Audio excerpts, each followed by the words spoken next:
جوانی میں دادا بنو پردادا بنو, اپنی خوشیوں کو آگ مت لگاؤ فیملی پلاننگ والوں کے جذبوں میں آ کے. اور کچھ نہیں ہوتا, انسان کوئی شادی کے بعد باؤنڈ نہیں ہو جاتا. باؤنڈ عورت ہوتی ہے جو رخصتی کر کے آتی ہے, تمہاری تھوڑی رخصتی ہوئی ہے.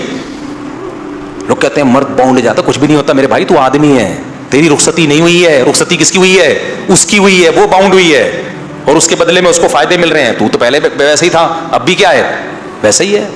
تو اس لیے باؤنڈ ہونا, ہاں ذمہ داریاں آپ کے اوپر کچھ آ گئی ہیں تو فائدے بھی تو ہو رہے ہیں نا. ان ذمہ داریوں سے فائدہ کیا ہو رہا ہے؟ آپ کا پیسہ صحیح جگہ استعمال ہو رہا ہے. اگر وہ ذمہ داریاں نہ ہوتی, یہ گٹکوں میں چرس اور ہیروئن میں لگتا, زنا اور عیاشیوں میں لگتا جا کے, تو پیسہ بھی صحیح جگہ ٹھکانے لگ گیا. چلو آگے چلتے ہیں ہم. اللہ فرماتے ہیں الا علی ازواجہم او ما ملکت ایمانہم. میں جلدی جلدی اسپیڈ اس لیے بڑھائی ہوئی ہے تاکہ تھوڑے سورہ نور بھی ہو جائے.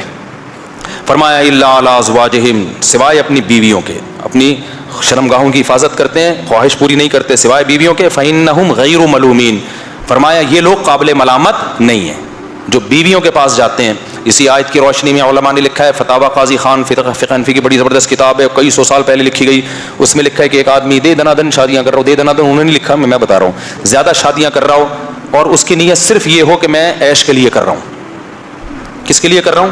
عیش کے لیے. جاؤ بس, لیکن نیت ہے اس کی حقوق ادا کرنے کی. فرمایا اس کو اگر کوئی ملامت کرتا ہے نا کہ تو برا آدمی ہے, عیاش ہے, تو اس پر ڈر ہے کہ اس کفر کا ڈر ہے, کیونکہ اللہ نے کہہ دیا کہ یہ قابل ملامت اپنی خواہش کو پورا کرنے کے لیے کر رہا ہے شادی, اور کوئی نیت نہیں ہے. لیکن اس کی یہ نیت ہے کہ میں حقوق بھی ادا کروں گا, خالی خواہش برائے خواہش نہیں ہے. تو بھلے خواہش ہی کے لیے کر رہا ہو بھائی, حلال ہے نا. تو اس لیے اللہ نے سرٹیفکیٹ دے دیا کہ ایسا آدمی قابل ملامت نہیں ہے. ہاں وہ عیاشی کے جس میں حقوق ادا کرنے کا ارادہ نہیں ہے آپ کا, بس عیاشی ہے کہ عیاشی اڑاؤں گا, جیسے بعض لوگ کر رہے ہوتے ہیں, دو دو تین تین لے کے گھوم رہے ہیں, بڑا غرق کیا ہوا ہے ان کا, حقوق ادا نہیں ہو رہے, پھنس گئی وہ بیچاری, تو وہ ظلم ہے. تو اگر کوئی عیاشی کے کرے نہیں, عیاشی کی نیت سے سنت پوری کرنے کے لیے کر لیں, کسی کو سہارا دینے کے لیے کر لیں, کچھ نہیں ہوتا یار. چلو عیاشی کے لیے ہی کر رہا ہے, حلال کر رہا ہے نا, حرام سے تو بچ رہا ہے, اور حقوق بھی پورے کرے گا, تو بھی یہ قابل ملامت بولو نہیں, اللہ کی نظر میں نہیں ہے, باقی گورنمنٹ کی نظر میں یا قوم کی نظر میں ہے, تو اللہ نے کہہ دیا ملامت نہیں ہے. فَمَنِ ابْتَغَىٰ وَرَاءَ ذَلِكَ, اللہ کہتے ہیں جو اس کے علاوہ کوئی اور راستہ اختیار کرے گا بیوی کے علاوہ. اس میں ہینڈ پریکٹس بھی آ گیا, کیونکہ اللہ نے ذالک نا اشارے کے وقت کہا جاتا ہے, ہاتھ سے اشارہ.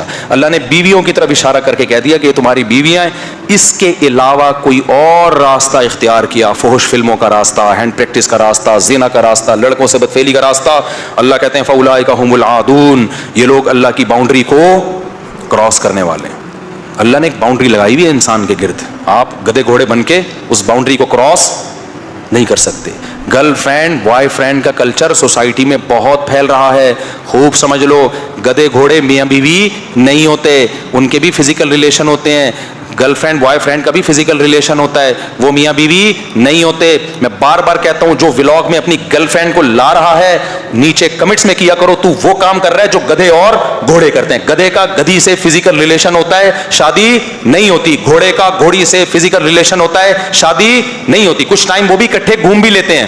آپ کہہ سکتے نہیں گرل فرینڈ تو لیونگ ریلیشن ہے, گدھے گھوڑے میں تو نہیں بھائی, ان کا بھی ہوتا ہے. آپ گدھے کو ذرا گدھی سے دور کرنے کی کوشش کرو, دو لتی آپ کے بھی ٹکا دے گا وہ, ان کا بھی کچھ وقت تک ریلیشن. گھوڑا جو ہے نا گھوڑی کے ساتھ ہی کھڑا رہتا ہے, آپ ہٹاؤ تو صحیح, وہ مارے گا آپ کو, چماٹ مارے گا. اتنا ریلیشن تو ان کا بھی ہوتا ہے.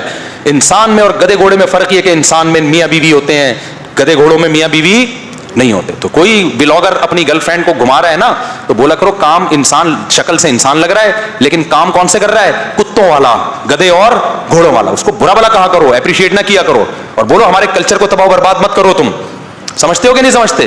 ہمارے کلچر کو, یہ گدھے گھوڑوں والا کلچر ہے, یہ یورپ, ادھر جاؤ ادھر جا کے یہ کیا کرو, ہمارے کلچر کو خراب مت کرو. لوگوں نے لکھا ہوتا ہے کیوٹ کیوٹ کپل اور ویری نائس, تو تم بھی اس گناہ میں برابر کے شریک ہو.